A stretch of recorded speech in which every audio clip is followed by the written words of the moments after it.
ఇప్పటికిప్పుడు ఎవరైనా వచ్చి నీ జీవితంలో ఎందుకు ఎదగలేకపోతున్నావు అని మనల్ని ఎవరైనా అడిగితే మనం చెప్పే ఒకే ఒక్క సమాధానం నాకది లేదు ఇది లేదు, అందుకే ఇలా ఉండిపోయా అని సాకులు చెప్పుకుంటాం.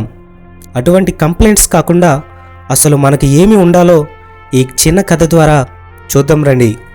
ఒక చిన్న దేశం పైకి ఒక పెద్ద దేశం యుద్ధం ప్రకటిస్తుంది. పెద్ద దేశంతో పోలిస్తే చిన్న దేశం యొక్క సైన్యం చాలా తక్కువగా ఉంటుంది. కావున చిన్న దేశం ఒక నిర్ణయానికి వస్తారు. ఏమిటి అంటే దేశంలో సామాన్య యువకులను సైన్యంలోనికి తక్షణమే చేర్చుకోవాలి. అప్పుడే పొరుగు దేశం యొక్క సైన్యాన్ని మనం ఎదుర్కోగలమని అనుకుంటారు. అయితే సైన్యాధిపతులు దేశంలోని అనేక ప్రాంతాల్లో మీటింగ్స్ పెట్టి యువతకు తెలియచేయాలి అని సిద్ధపడతారు. వారు అనుకున్న ప్రకారం ఒకచోట ఒక పెద్ద మీటింగ్ పెట్టి ఒక అధికారి నిలబడి ఇలా మాట్లాడతాడు. మన దేశంపై పొరుగు దేశం యుద్ధాన్ని ప్రకటించింది. ఆ దేశంపై మనం గెలవాలి అంటే మీలాంటి యువకులు ముందుకు రావాలి, సైన్యంలో చేరాలి. అప్పుడే మన దేశాన్ని మనం రక్షించుకోగలం. మీరు సిద్ధమైతే మీ చేతిని పైకెత్తి చూపించండి అని ఆ అధికారి అడుగుతాడు. అక్కడ ఉన్న యువకులు ఏ ఒక్కరూ కూడా చేయెత్తరు. మరలా ఎవరైనా సిద్ధంగా ఉన్నారా, ముందుకు రండి అని అడుగుతాడు. అప్పుడు ఒకే ఒక్క కుర్రవాడు చేయెత్తుతాడు. ఆ సైన్యాధికారి ఆ కుర్రవాడిని చూసి నవ్వి సరే చేదించు అని చెబుతాడు. మరలా ఎవరూ లేరా అని అడుగుతాడు. ఏ ఒక్కరూ చేయెత్తరు. ఎవరో ముందుకు రాకపోయేసరికి వేరే ప్రాంతానికి వెళ్ళిపోతారు.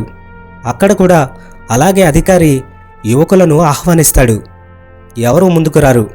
కానీ అక్కడ కూడా ఒక్క కుర్రవాడే చేయెత్తుతాడు, ముందుకు వస్తాడు. ఆ 4 చోట్ల ఒక్క కుర్రవాడే చేయి ఎత్తి చూపిస్తాడు. అధికారి నిరాశ చెంది 5వ ప్రాంతంలో మీటింగ్ పెట్టి యువకులను మరలా ఆహ్వానిస్తాడు. ఎవరూ ముందుకు రారు. అధికారి చాలా విసిగిపోయి ఒక్కరికి కూడా మనసు లేదా, దేశానికి సేవ చేయడానికి మీలో ఏ ఒక్కరికి బాధ్యత లేదా అని కోపంగా అరుస్తాడు. ఎవరూ ముందుకు రారు. కొంతసేపటికి మరలా ఒకే ఒక్క కుర్రవాడు చేయెత్తుతాడు. అప్పుడు ఆ అధికారి ఆ కుర్రవాడిని స్టేజ్ మీదకి పిలిచి ఇలా అడుగుతాడు. ఒరేయ్, ఈరోజు 5 ప్రాంతాల్లో మీటింగ్ పెట్టాను, ఎవరూ ముందుకు రాలేదు. కానీ 5 ప్రాంతాల్లో నువ్వే వచ్చి చేయి ఎత్తుతున్నావు. నువ్వొక్కడివే ముందుకొచ్చావు, సభాష్ రా. కానీ నేను 2 ప్రశ్నలు అడుగుతా, నాకు సరిగ్గా సమాధానం చెప్పు అని అంటాడు. అప్పుడు ఆ కుర్రవాడు సరే సార్ అడగండి అని అంటాడు. అప్పుడు అధికారి, ఒరే, నీకున్నది ఒకే ఒక్క కాలు, అది నీకు తెలుసు, నాకు తెలుసు. అందుకే నువ్వు చేయెత్తిన ప్రతిసారి సరే కూర్చో అని అనేవాడిని.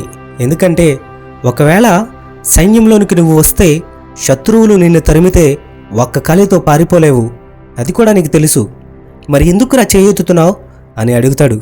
అప్పుడు ఆ కుర్రవాడు, సార్, నన్ను కన్నవారిని, నా వాళ్ళందరినీ, నా ప్రాంతాన్ని విడిచిపెట్టి సైన్యంలోనికి వచ్చేది శత్రువులు తరిమితే పారిపోవడానికి కాదు సార్, పట్టుకోవడానికి. ఒకవేళ దొరికితే చచ్చిపోతా కానీ పారిపోను సార్ అని అంటాడు. అప్పుడు ఆ జవాబుకు ఆ అధికారి, అబ్బా భలే చెప్పావురా, సరే కానీ మరొక ప్రశ్న అడుగుతా, సమాధానం చెప్పు. నేను మీటింగ్ పెట్టి గొంతు చించుకుని ఎవరైనా ఉన్నారా అని అడుగుతూనే ఉండేవాడిని.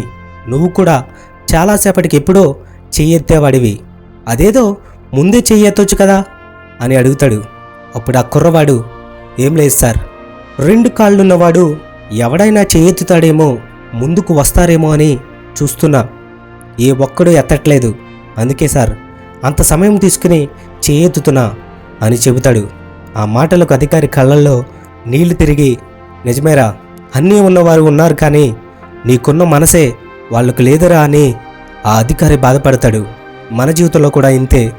నా దగ్గర అది లేదు ఇది లేదు, నాకే కనుక అదే కనుక ఉంటే ఎన్నో సాధించేసేవాడిని అని అన్నీ ఉన్న మనమే అర్థం లేని కంప్లైంట్స్ చేసుకోవడం కంటే మనకున్న దాని మీదే ఫోకస్ చేయడం వల్ల జీవితంలో ఎన్నో అద్భుతాలు చేయొచ్చు. ఎందుకంటే కాళ్ళు చేతులు కూడా లేని వాళ్లే సాకులు చెప్పకుండా ప్రపంచాన్ని గెలిచి చూపిస్తున్నారు. అలాంటిది మనం ఎంతగా జీవితంలో ఎదిగి ప్రపంచానికి చూపించాలో ఆలోచించండి. మౌనంగా సాకులు చెప్పే స్థితి నుండి విజయం వైపు అడుగులు వేద్దాం, ముందుకే సాగుదాం. ఈ వీడియో మీకు నచ్చినట్లయితే లైక్ చేయండి, షేర్ చేయండి. అలాగే మరిన్ని వీడియోస్ కోసం సబ్స్క్రైబ్ చేసి బెల్ ఐకాన్ని క్లిక్ చేయండి. నెక్స్ట్ వీడియోలో మరలా కలుద్దాం. Thank you for watching.